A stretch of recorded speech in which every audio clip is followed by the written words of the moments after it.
פשוט כי לא קל עם שנינו. אילן, מה שלומך? אני על הכיפק, משהו, חבל על הזמן. תשמע, בנה, כזה כיף לארח כזה ספורטאי על. תשמע, זה עזוב, זה להיות ממש במקצוענים של הספורט. עזוב, זה הטופ, אתה מבין? הוא יזנק. אני לא חושב שהוא מבין את זה. הוא לא מבין, הוא לא קולט את האירוע. אמרתי לו, הוא לא קולט את האירוע.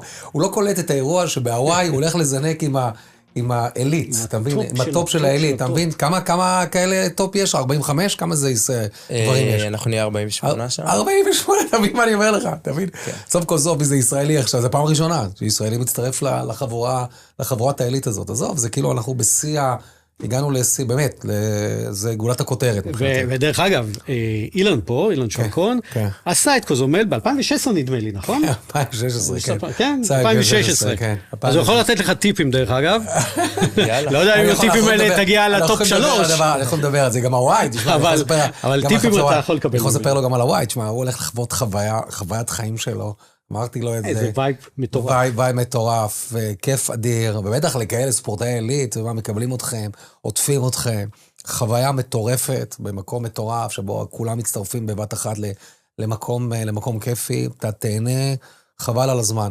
ושמע, שם אתה הולך אתה הולך עם הדגל לפני כן, אתה הולך עם דגל ישראל, אם אתה הולך עם הספורטאי העילית, עם דגל ישראל שם, בתקופה הזאת, ולהיות שם, תשמע, זה כבוד ענק, משהו באמת כבוד גדול מאוד, זה כבוד גדול מאוד לישראל, באמת, אני אומר לך שוב, בתחום שלנו, באמת, תשמע, בוא, הוואי נחשבת באמת גולת הכותרת של התחרויות של איש ברזל, זה באמת, כל המקצוענים, כולם שואפים להגיע למקום הזה. זה הקרם דה לקרם, וכולם שואפים להגיע למקום הזה, וכשאתה מגיע כבר למקום הזה, ואתה מגיע לאותה נבחרת עילית, שזה מעט מאוד, ואתה עושה תחרות, ואתה מסוגל להגיע גם מתחת ל8, ולדעתי, תשמע, בוא, קוזומל, אם הוא ירד מקוזומל, גם בהוואי הוא יכול לרדת מתחת ל8 שעות. למרות ששם תנאי תחרות הם קצת שונים. טיפה שונים, אולי נדבר על זה, אבל עדיין לדעתי התוצאה שם אפשרית. אבל יש לו עוד 10 חודשים, יש לו עוד איזה 10 חודשים להתאמן, ואלוהים יודע עוד מה הוא מסוגל לעשות, זה תחרות איש ברזל ראשונה שלו. בוא, ראשונה שלו! לא, הוא עשה בקוזומל, אתה מתכוון תחרות...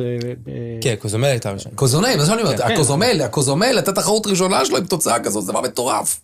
באמת, זה כל הכבוד, באמת, יישר כוח, חבל על הזמן, כבוד גדול מאוד לנו לארח אותך אפילו, אתה מבין? תודה רבה. ואני אומר, באמת, כל הכבוד.